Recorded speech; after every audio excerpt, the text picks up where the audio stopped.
As you can see, it's 100% done. The only thing that I might do is on the side here, I might actually add some custom graphics, but we'll see. But anyways, going back to it, it originally started off as a bar top, and then I added the stand that you see here.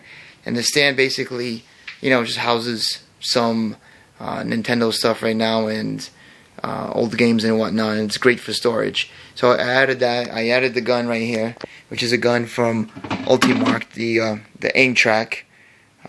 Nice gun. That up there is the bar for it. So it basically works like the Wii gun, because this is an LCD screen. You can't have the old guns work on LCDs, so you need something like that. And like I said, that's the aimtrak from Ultimarc. All these graphics that you see here, they're all custom made in Adobe Illustrator. Everything that you see here, the marquee, the side, the bezel, the graphics on the side of the bezel, the control panel. This was, pain in the ass to do. It was my first time doing it, but I think it came out pretty good.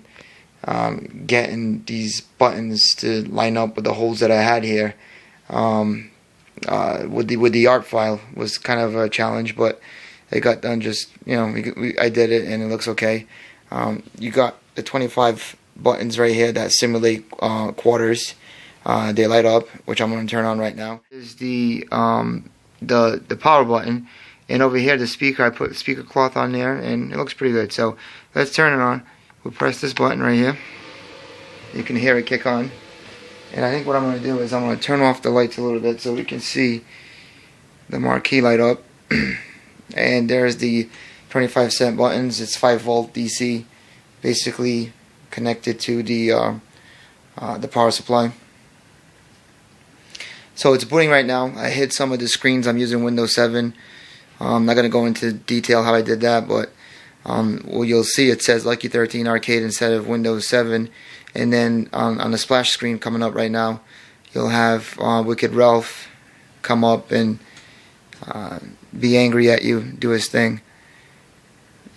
And once that happens, once that's done, it's going to put you into, unfortunately this screen, that screen right here, I could get rid of it, but I didn't want to because it doesn't bother me that much.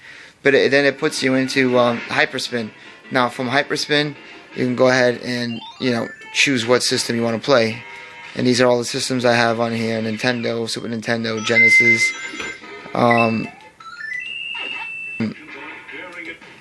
pinball. I do have pinball. I don't have any videos for it, but these buttons right here on the side, they're used as pinball flippers.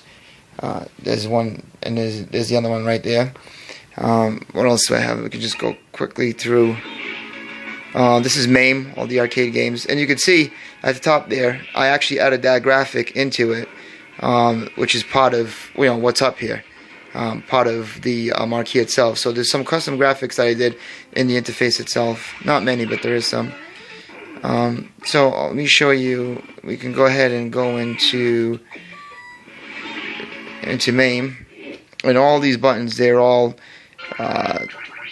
do different things, but basically have an escape button, a tab button for options, and then if I press this button right here, view favorites, I say yes.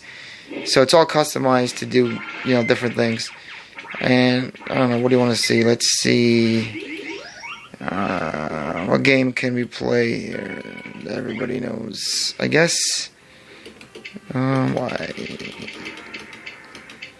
Mrs. Pac-Man would be one of them. So we choose that, and then we go to Mrs. Pac-Man. And the Mame has been, I have compiled it myself so that there's no nag screens. As soon as you click on it, or you select the game, it goes right into the game. It doesn't ask you for anything if you want to agree or disagree or anything like that. So let me go ahead and press enter, or button 1. Player 1, which is also enter when it's not in the game. So I pressed it, it should go into the game, and there it is. Okay, the game is gonna basically boot up like if it was a real arcade. And then there you go, there you see it. Game is right there. It's got scan lines too, so it looks just like the real arcade. That light that you see up there, you don't actually see those little lights for the gun. That's the infrared receiver for the gun. You don't see that, so only on the video. So let's go ahead and put some quarters in. Okay, so we'll put some quarters in. So I put 2 quarters, and then just like the arcade, I'll press start, and the game starts. And we can play a little bit.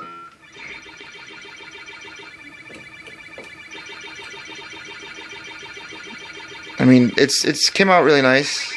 I mean, you can't. I mean, it's just.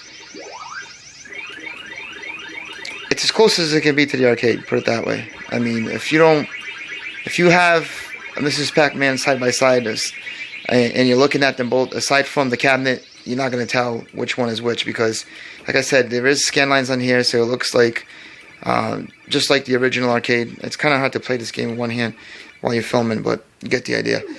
I also have more modern games, so if I get out of here, which I did, and I go for something like Super Street Fighter, I think it's on the S. So, for example, Samurai Showdown's on here.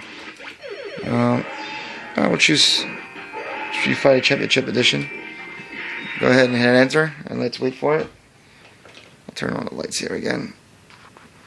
And, you know, same thing. Basically, it's going to start up like as if it was an arcade machine. And there it is. There's the screen. Giving you, you know, basically like you remember it. Like I said, it looks pretty good. I might want to add some custom graphics to the side here. As you can see, there's a side profile of it. But we'll see what happens. I have other projects that I'm working on. Alright, let me go ahead and put a quarter. And there it is, and it says credit 1. And I'll push play at 1 start. And then I'll just pick Ryu, for example. Now these right here are ultimarc joysticks. They either switch from 4-way to 8-way.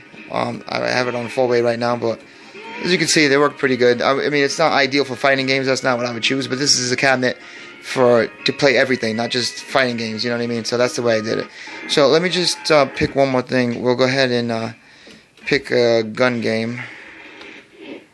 Well, here's an interesting thing. Games that don't have the actual artwork for the game, I actually customized this so it looks like the marquee, and it looks like an arcade, and it has the same setup as far as the buttons and all that. So it's kind of uniformed. Kind of uniform to what I have with the arcade. And I put a little Mrs. Pac-Man there as the background, so it looks pretty good. But let's pick a gun game. Where's a gun game? Actually, why don't we do this? We'll go to Nintendo.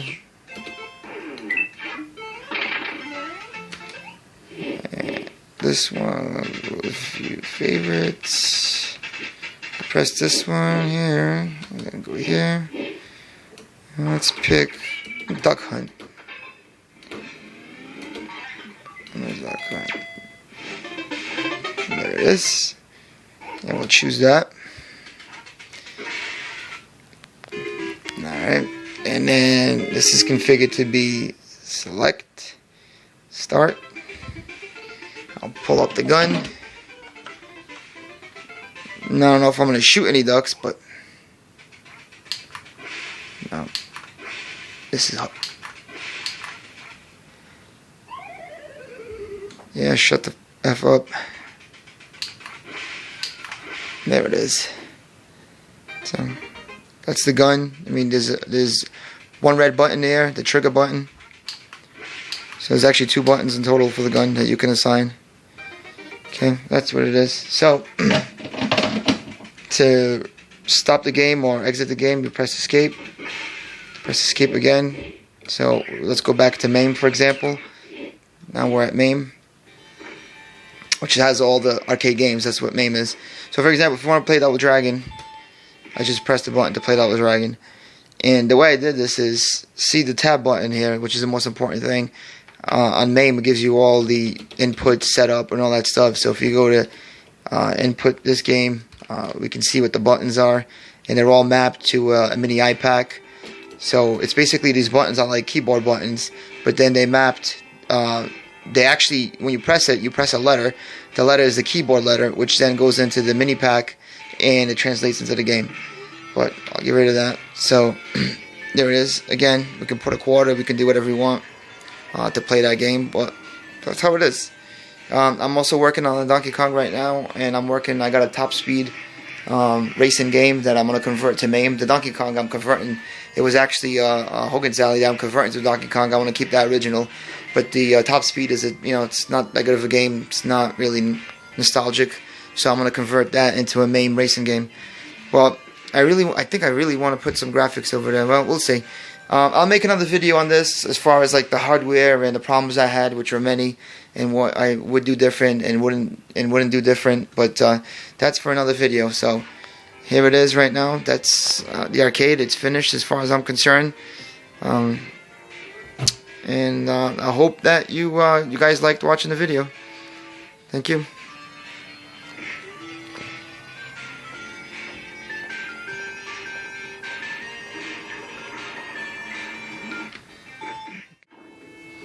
As you can see, when you go into it, there's no nag screens, nothing. It just comes up just like if boots faster, or if not the same as the actual arcade. So added a little bit of custom graphics here for asteroids. All this has been customly done. All these buttons here that Neo Geo joysticks and the color coded the actual color coded buttons that I found online and all that. It was all done. Putting instructions here for pinball. Yeah, came out decent. Put red T molding on here, 3/4 inch. Yeah. All right, and then to turn it off, let's turn it off. It's basically I just get out of the game, press the button that's up here that we saw. There it is. And that's it. It will turn off. I hope you enjoyed the video. If you liked the video, put a like. If you want to subscribe, because I will be doing more projects as the time comes. I don't update this channel too often, but once in a while when I work on things like the Donkey Kong that's coming up, that's going to be my next video after this. So stay tuned. Have a good one.